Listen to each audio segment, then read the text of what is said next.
Greg Jr. here with my father and the famous Papa B. Tell us what it's like to be in the 58th year of selling Christmas trees. Well, it's exciting. We have a lot of different trees, different sizes, shapes.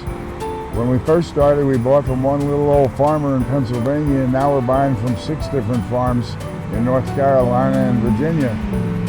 And we try and get the best possible trees we can get. Different shapes, different sizes, anywhere from a table tree all the way up to 1819, I guess we sold one, a pre-sale. Yeah, I think that goes to the Ponte Vedra Inn and Club. And then we have quite a few 11-12s that are just beautiful. You look over there, you can see them. They're really gorgeous. How about the freshness of the trees this year? How are they coming in?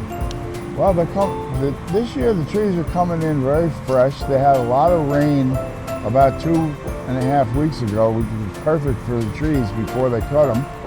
We could probably use a little cooler weather here, but we do a lot to keep the trees fresh. We put them all in water. We mist them. We shade them. We had the big tent, 2 tents. So we did the best to keep them as fresh as possible.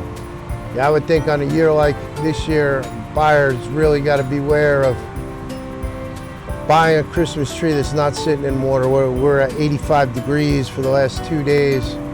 And although the trees came down in refrigerated trucks, and we've got automatic sprinklers and irrigation going on them this year, and everyone in the tent's in water, at 85 degrees in the sun, a tree can really get dry quick. So I'm just grateful, I don't know about you, that we take so much precaution to keep everything in the shade and well cared for, as we really work hard to make sure it stays fresh through the Christmas day and even beyond.